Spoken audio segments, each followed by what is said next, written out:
It wasn't scary to me because I've seen it work in other industries. If I go way back in time, I was the VP of sales for a digital agency before I became a coach or before I became a full-time coach. And I brought that strategy to the agency. I did a $1,500 assessment, and that changed everything about how the sales process went. And we had 100% conversion rate from assessment to retainer, long-term retainers. And my boss at the time was like, holy crap, this is really interesting. I've never seen it like this before. Welcome to Success Leaves Clues, the podcast where we interview business owners on how they built their businesses and the hard lessons they learned along the way. My name is David Wynn, and I'm a business coach and the founder of Purple Circle, where we help business owners achieve their first 6-figure, 7-figure, and 8-figure year, all without sacrificing their quality of life. Before becoming a business coach and before founding Purple Circle, I started and scaled several 7- and 8-figure coaching businesses, and have been a consultant at several businesses doing over $100 million each, including some that are publicly listed and doing over $1 billion each. In every episode of the podcast, you're going to learn lessons that took our guests years to learn, and you'll be able to learn that in minutes. No matter if you're a new business owner or an established business owner, every episode is going to give you the clues in order to elevate your business. Welcome to Success Leaves Clues podcast. I'm Pedro, and today I'm joined by Gene Hammett, founder of Core Elevation, whose mission to help visionary CEOs building 100-year companies is rooted in a single, simple, but powerful belief. Organizations built on leadership, resilience, and legacy outlast any single source dependency. Gene has coached 200 plus CEOs and founders from over 5,000 companies, trained 500 plus managers in, just a second. The camera shifted here. Do you want to keep this camera? I was moving the microphone, so. Okay. It just changed. I'll restart even. It's not 5,000 companies. It's the Inc. 5,000. Okay. So from Inc. 5,000. From Inc. 5,000 companies. Got that right? Okay, redoing. All right, let's get started again.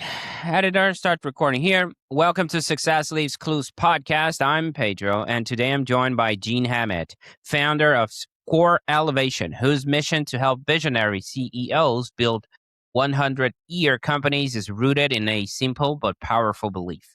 Organizations built on leadership, resilience, and legacy outlast any single source dependency. Gene has coached 200 plus CEOs and founders from Inc. 5,000 companies, trained 500 plus managers in leadership development, and hosted over 1,000 podcast episodes featuring 800 plus CEOs. Gene specializes in helping 5 to 10 million CEOs make the critical shift from founder to true CEO, empowering executive teams to lead independently while building strong teams, optimizing systems, and addressing people challenges that create friction during scaling.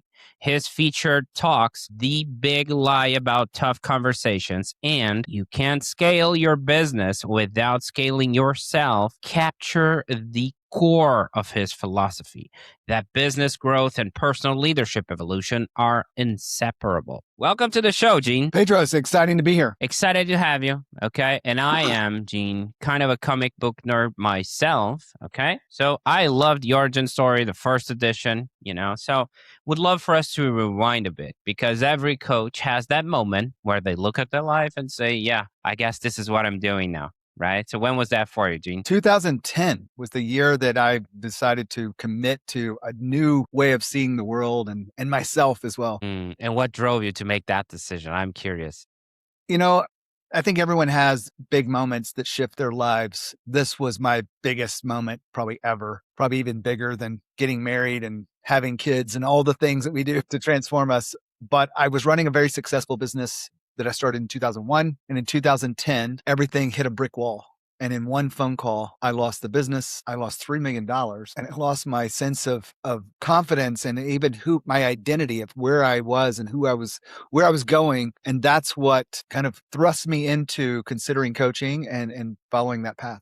Okay. Now let me ask you this. There's a shift that happens from at the early days of coaching, right? I'm helping people. I'm giving some advice here and there to I'm building a real business around this, So can you walk me through what made you realize, okay, this is actually a business? Was it the first invoice, the first paying client? How did that look like for you? It was none of those things, to be honest with you. Losing everything, I had to really reinvent myself. So I got certified, which most coaches probably don't. I needed it because I was broken, and I needed to get beyond my engineering, my process logic brain to connect to the human side of coaching. And so I went through the certification process, and I had a job. So I was a part-time coach, kind of on the side, making a little bit of money. And that was not, it didn't really hit me until 2012 when it was my solo income. I'm going to do this for the rest of my life. I'm going to do this as my business, my sole income. I have other businesses, so there's other streams of revenue coming in, but this is my purpose and this is what I do. And the reality of that hitting me in 2012, I'll be honest with you, it wasn't easy. I had to figure out how to sell. I had to figure out who I was selling to. I had to figure out how I would make a living from this. And it took me quite a few years to put all that together. Okay. So can you also, because there's a lot of coaches out there listening to us, and sometimes they're in the part-time basis, right? And they're trying to make that leap of faith, trying to do the jump and all that. Can you walk us through how did that feel for you? Was it scary, right? And what made you actually, realize, okay, I'm going full on in this coaching stuff. And I know you're trying to replace an income and all that happens, but whenever you make that decision, something shifts. Right? Yeah, I will say I got pushed. So in my job, I helped them navigate through a merger. The company I was at was bought by another company, and they said I was safe. Those are kind of interesting words, right? And about 6 weeks later, I went from VP of sales to basically a meeting setter. And they didn't need me to be a VP of sales. They didn't need me to be a sales rep. They wanted me to just set meetings. And then one day they decided to lay me off. And that push was exactly what I needed. I was not financially free. I was behind, and my wife had actually quit her job too. So it was a very interesting time for both of us. And the commitment that I made though, from that point there, that's what I needed. I needed the push. It would have taken me a lot longer to make it without that. I don't know. Maybe things would have come out differently, but this is what I had, Pedro. I got pushed, and then I had to figure out how to make a living from this. And here's what I did. I hired a coach to help me figure out how to build a coaching business. And I remember that first, kind of working with her and getting clarity on my ideal clients and how I was going to price things. And I can't remember. I think I 5 times my pricing from, working, coaching on the side and having income to it's got to be my sole business. And my first client, I think, paid me $500 a month. And so that was a very big shift for me. I knew I was worth it. And I probably should have charged even more looking back because of the value I bring. But that was the real early days of those coaching years. I want to do a deep dive in the early days as well. And you mentioned clients, right? So after you got rolling, Gene, who are the people that kept showing up? The ones you realize, okay, this is my tribe. Because in the early days of coaching, we're trying to help anyone, everyone, just trying to make it work. But eventually you realize, okay, this is the people I can really help. Who are they? What they end up being were marketing companies, web design firms, marketing agencies. And just to put this in context, it was 2012. There were lots of marketing companies out there, and I kind of describe them as today's starving artist because they didn't know how to run businesses. They were creative, but they didn't know how to price. They didn't know how to sell. They didn't know how to actually run a business. They knew how to do work. And I will tell you how I found them was kind of interesting, I think. In the previous business, before I lost everything, I was in sports tours. To give you context, my biggest event ever was the Beijing Olympics, and we took 8,500 people to the Beijing Olympics. And so over the course of the 9-10 years of running that business, I had hired many marketing companies. And those marketing companies were very good at doing project work, but very bad at giving me an ROI. And I had probably spent $500,000 on marketing over the course of about 10 years, which, break it up over years is, it's not like a lot. And I'm not blaming any of them, but they didn't know how to get value. So my first set of clients were marketing companies to help them raise their prices, help them sell more effectively,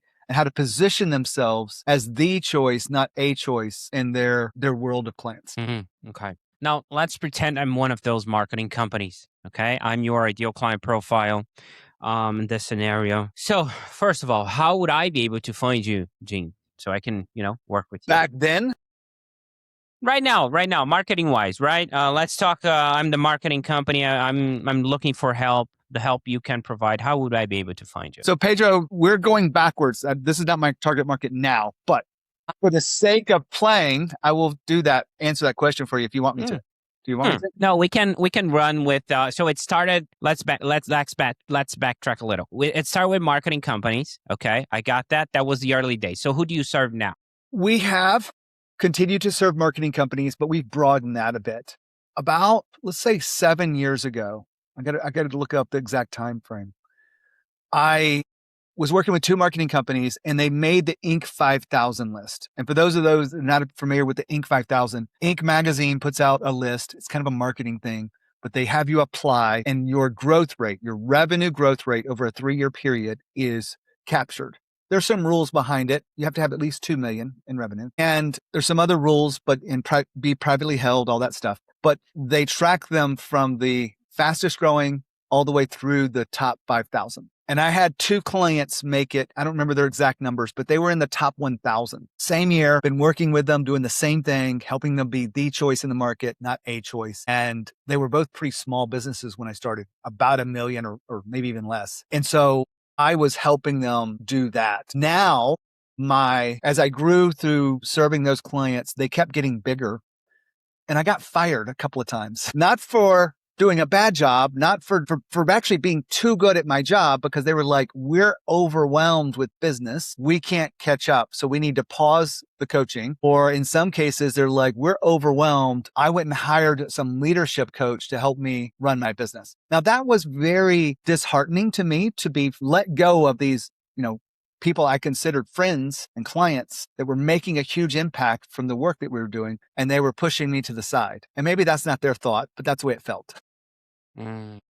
So I began to look at other Inc. 5000 companies, and it took me a while to make the real jump, but I got fascinated with growth. I had created a fast growth company. We were too busy to even know to apply back in 2001, 2003, 2004, but we would have been in the top 500 based on my revenue. That being said, I started coaching companies, founders, CEOs that were in the growth mode, and they were doing 2 million, sometimes 4 million, sometimes more. And we helped them grow their business through the right leadership, through the right structures. And now my business, the perfect ideal client for me, has probably got about 15 or 20 employees, probably doing about 5 million, and they want to be at 10 million or even 20 million. We've helped about 30 companies get through the 20 million. And there's lots of ups and downs to get to that 20 million place in revenue. And that's what we're really best at. Okay. So in this scenario today, I could be like a CEO that is in a growth mode company between 5 to 10 million. Can we settle on that? I want to be a little playful here with you. We put CEO in quotes in that case, because most people call them CEOs. And I've done this before too, before they even really have companies, right? Because they're the founder and because, it's the top person in the company. They may have 1 other employee or 4 other employees, and they're the CEO. But here's the reality. They're operating like an operator. They show up to do work along with their team, and they continue to do that until they start to feel the heaviness of it. They work hard. They get up early. They work weekends. They work nights. All of those things are signals that what you're doing is actually becoming the bottleneck of your business. And that phrase comes up quite a bit. What that really means is you're the one limiting the growth of your business. Does that make sense? Perfect sense. It was a high ticket sales closer for a business coach. And sometimes I could see a mile away the divorce coming because they were working 60, 70 hours. They were like deep in the weeds, right? Trying to be a perfectionist, not accepting others people's work and trying to be on the upside. And so completely makes sense from my perspective. Now, let's pretend I'm that guy. I'm the air quotes CEO, right? But I'm in the weeds. I'm in like working my butt off, grinding mode. But I am in the kind of a growth mode, and I do want to step out of it. Now, how would I be able to find you? Now, let's back to my question, marketing wise. So the current way that we actually get clients now is through meta ads. I didn't think it would work. And last year, about this time, is when we really started to try this channel. I can tell you what I did before that, and it was pretty simple. It was my podcast. Audience listeners would become clients. We'd get a few referrals. Sometimes the guests would become clients. All of those things were steady streams of business, but it wasn't really predictable and it wasn't something we could just turn it on and turn off. And so moving into meta ads, Instagram and Facebook, we were able to put a message in front of not just hundreds of people, but thousands and thousands of people. I won't say it was cheap, but I will say it was able to filter through to find people that were that CEO, that were in the weeds, that our message could resonate with. And then they would go, that's me. And that's what your messaging should do for someone. They should be able to listen to, you know, a minute or 2 minutes of something, not a big long, they're not going to read a book of you yet, but get some snippet or idea that you understand them. And that's what we try to do with our clients. We understand the work that they put in, the hustle. We understand the stress that causes. We understand the heaviness that they have in leadership. We understand the people problems they have. All of those things we put into these videos that the audience would find. Facebook would help us find them. And we put them on LinkedIn, but LinkedIn never drew the clients that we needed, but Facebook actually was able to put it in front of a lot of people, and a few would raise their hands. And then that's kind of where it starts. Okay. So let's say I'm still that guy in this scenario. Okay. And I was browsing through Facebook and an ad popped out and it was from Gene's company. Right. And I'm like, this seems cool. That resonated with me. I reach out. Okay. We can speed up the sales process a bit. Let's say there's alignment. Okay. And I understand you may have different offers. If you want to go with the main one, it's totally fine too. So my question to you is, how does it look like work with your business? Right. Yeah. And what are the potential outcomes I can expect? So, this is always refining as we grow our businesses. And the way it happened in the early days was very different than it is today.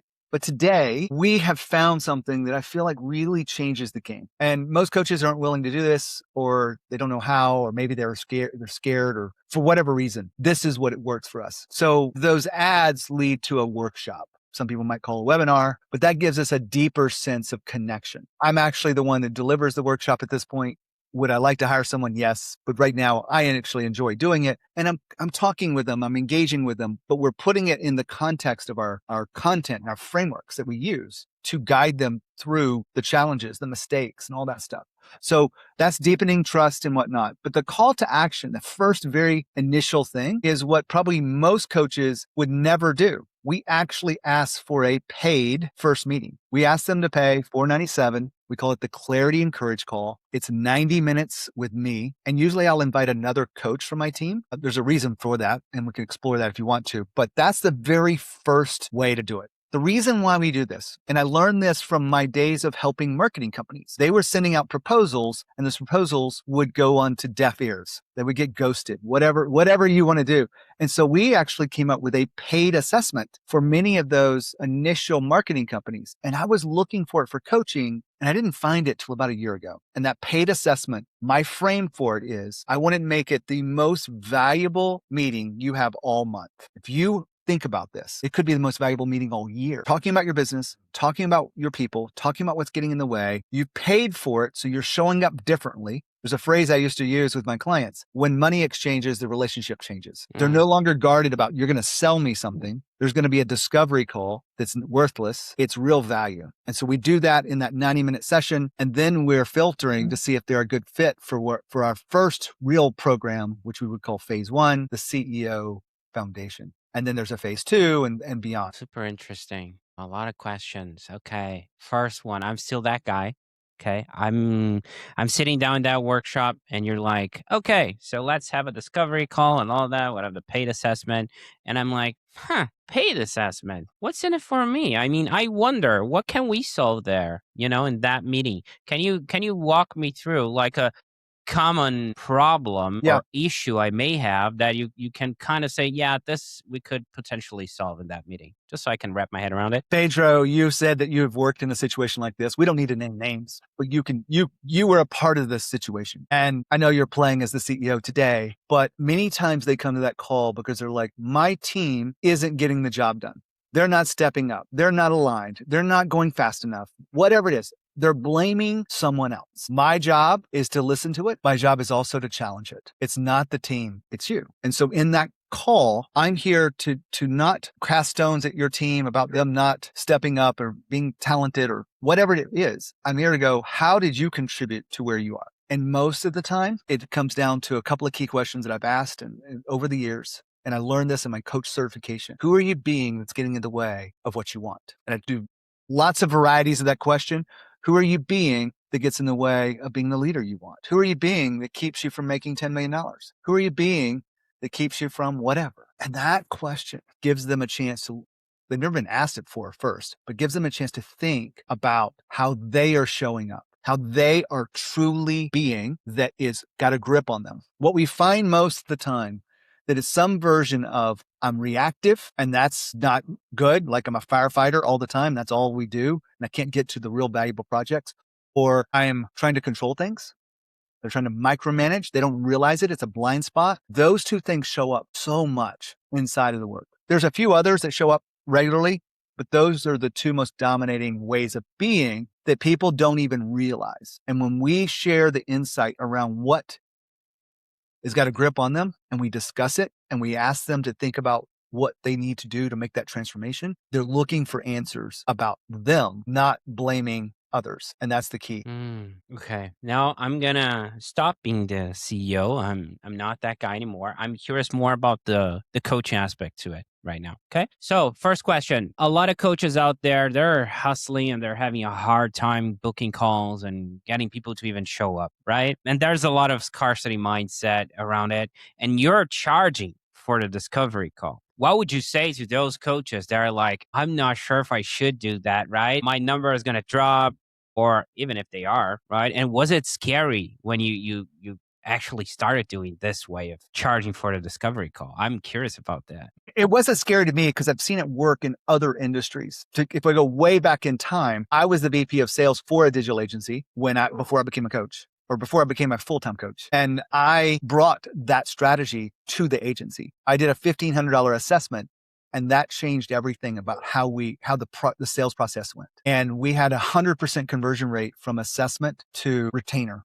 long-term retainers. And my boss at the time was like, holy crap, this is really interesting. I've never seen it like this before. Fast forward to today, he's a coach to digital agencies and he uses that play over and over and over and it works miraculously. So 15 years later, let's go back a year, when I was thinking about this strategy, I was like, okay, a paid assessment does a couple of different things. It only allows people in that are ready to make a change, right? You're not showing up to a free call. You're showing up to a call that actually we're working. And I make that frame very clear. I'm not here to sell you anything. And actually, I really hold that true.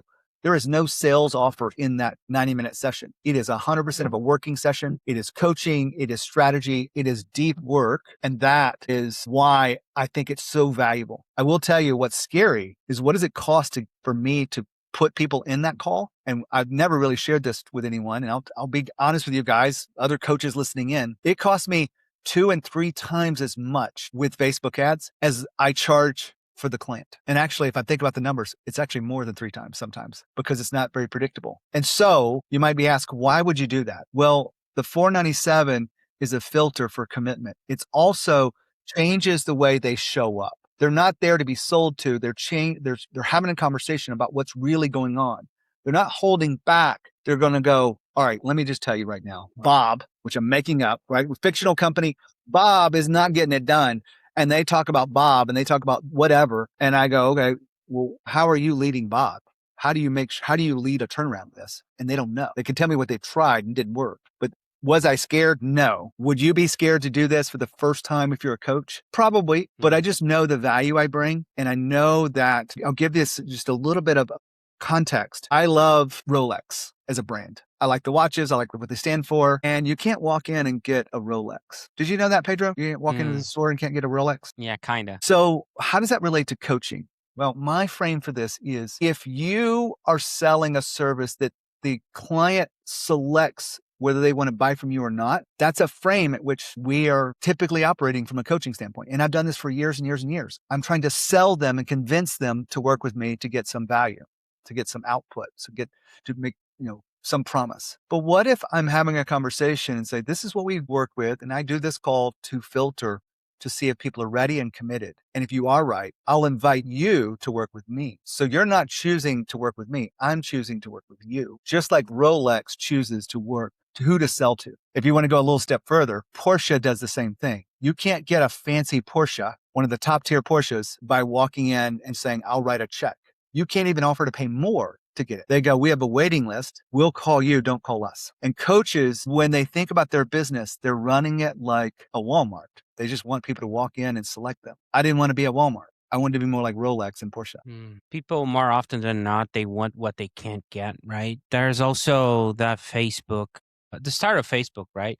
It was only by invitation. You cannot join Facebook unless you were in the Harvard type of club and people invited you in. And yeah, that's the human psychology. I see that. That's super interesting the way you framed it. Okay. Never seen someone doing it as such in the coaching industry. So really like it. Now, I'm curious about another thing. You mentioned the marketing companies in the early days. They sucked at the ROI, right? Whenever you asked them, they were like, fumbling. Now, the coaching space also kind of abstract, right? So I see a lot of coaches out there also fumbling with that. So how do you navigate the ROI for your own coaching business if I eventually ask you about it? I wanted to bring this up earlier, but I felt like I was being long-winded. So Pedro, thank you for asking this question because this hits to the heart of it. And it's the same question I use with the marketing companies that I use with myself today. I'm not a coach that coaches coaches that coaches coaches. That's just not my thing. I work with founders and CEOs that have real businesses, and that's my sweet spot. But the question that really unlocks this is, who would you work with if you only got paid for performance? Let me repeat that question. Who would you work with if you only got paid for performance?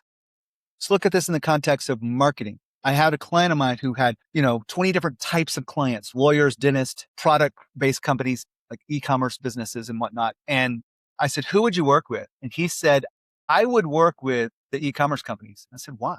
And he gave me some examples of the impact he made and how easy it was for him to deliver real value. And I go, why don't we get 3 more of those clients? And after that, the value was very clear and it was very quick and he loved the work. And so he was able to replicate that over and over and over again. He ended up growing his business to 15 million. He ended up selling for 23 million. This is Ron Dodd, the co-founder of Visiture, for the details behind that. But it all started with that one question. Who would you work with if you only got paid for performance? I don't ask any of my clients to change their business model to get paid for performance, but I ask them to use that as a filter for who would they select. As it relates for coaching, for me, when I'm looking at someone, I'm looking at, could they be an excellent case study for me? Would they be someone that I feel like is coachable, who wants to make this change and is committed to the work behind it?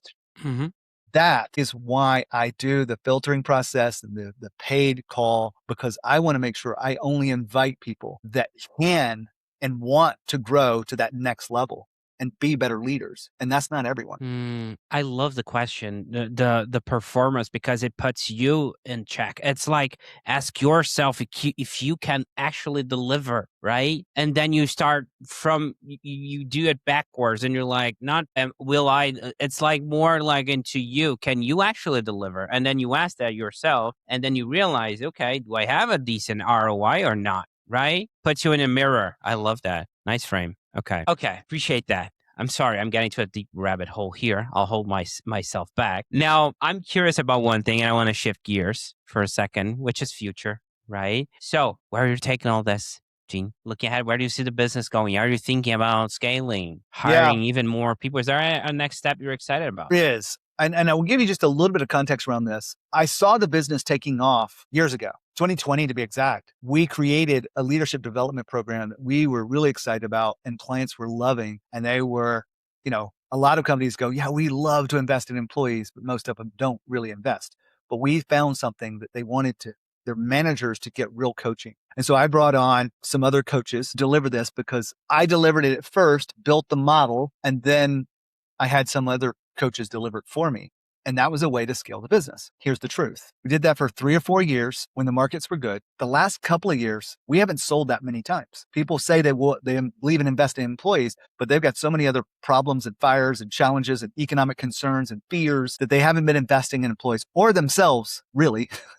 They've just been on lockdown when it comes to investment in themselves and in their business. That being said, with this new strategy, it's been working. We still got a long way to go, but the most recent client that has come on board has been a CEO that I have invited someone else on my team to coach, not me. This is the first time I've actually done this. It's my wife, so it's very close to home. I trust her and I'm giving her the support she needs, but she's got her first CEO client. I've got other people on my team that can do that as well. And so the scaling part of this, getting marketing right is a very key part of that, but getting the ability, because I don't want to do a group program yet. I don't want to be a many to one solution. I want one-on-one deep transformation because I want those deep case studies. I know most one-on-one, most group programs, not all, but most don't care about the individuals and aren't holding them accountable. They show up or not show up. They just collect the money and they move on. And that's their game. My game for years and years and years has been transformation of those leaders. That is my purpose. Losing everything, deciding to be a coach, all come back to that decision in 2010. I want to make a difference in this world. And I do that before I worry about the money, the flow, the scale of my business. So fast forward to today, we keep improving things on marketing.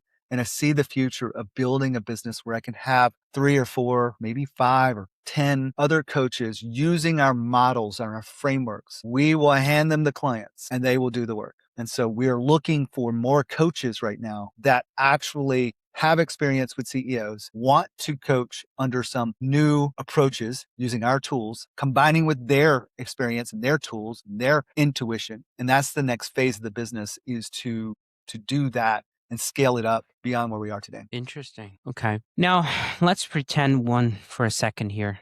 A little bit of a sci-fi. Okay. Let's pretend we have a time machine in front of us. You can step into that time machine and you can go back when you started your business, right? Let's say you have the opportunity to give one business advice for yourself when you started your coaching business. What would that be? Probably lots of things I would say, but this is the easiest. Charge more. Have the confidence to actually ask for what you're worth, and what you're worth is not dependent on how you spend your money. We've heard these different cliches around it. Don't make decisions for your clients because of the way you think about money. And as coaches, we should understand the limiting beliefs we have. But if you ask someone to double their prices, they might be like, oh, okay, I could do that. But what if they doubled it again or doubled it again? You'd eventually reach some point of fear. And I know that some clients will not pay that. But when you select the right clients, when you know that you're getting an ROI, that go back to that question of who would you work with if you only got paid for performance, where you're selecting people that are primed,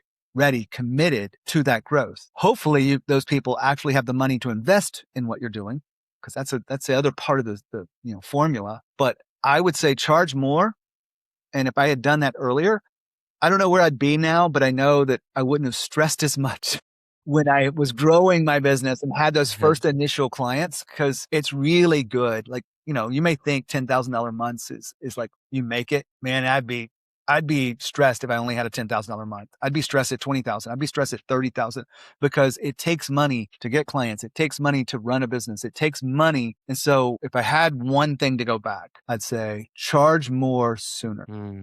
I love that. Okay. Now, if someone listening wants to connect with you or follow your work, Gene, and we're going to have all the links in the description. Okay. Sure. But what's the best way for people to find you and connect with you? I mean, there's a lot of things online. I've been doing this for so many years. I've got a podcast called Growth Think Tank. And if that's what you're into, you can find the podcast Growth Think Tank. If you're into reading, I've got a bunch of books out there. One's called The Trap of Success. One's called How to Have Tough Conversations. And our latest book is Get Founder Freedom. And if you happen to be 20 plus employees, call it 15, and you really want freedom in your business, I'll give it to you for free. And all you have to do is go to getfounderfreedom.com. And this is the latest book that we put out. But for coaches, if you're listening in, you probably want the How to Have Tough Conversations. It is a playbook to solve people problems inside of businesses and organizations. And we're happy to give that away as well. So just reach out and we'll help you find the tools inside that. So I know that's a lot of links. If hopefully you find something in there that works for you. Okay. There were a few things you shared today that I feel the urge to highlight. Okay. Let's start with I had to figure out sales, pricing, and etc. When you start your coaching business, you hire yourself a coach, right? So it's a powerful reminder, back to your origin story, in the coaching, because I see a lot of coaches out there, they're passionate about the practice, but they kind of forget that they're using also a CEO hat, right? And there's business development, there's billable hours, and sometimes they forget about that. So great reminder, point to you on that. Also, I love the fact that you kind of mentioned the commitment bit, right? About money and how money changed the dynamics and almost everything, having skin in the game. That brings me back to my college days when we were playing Texas Hold'em with my buddies and no stakes. And everyone's so courageous, Gene, all ins here and there. And then you got $1 in the pot and the game changed entirely. They're like, oh, wait a minute, I'm going to lose money here.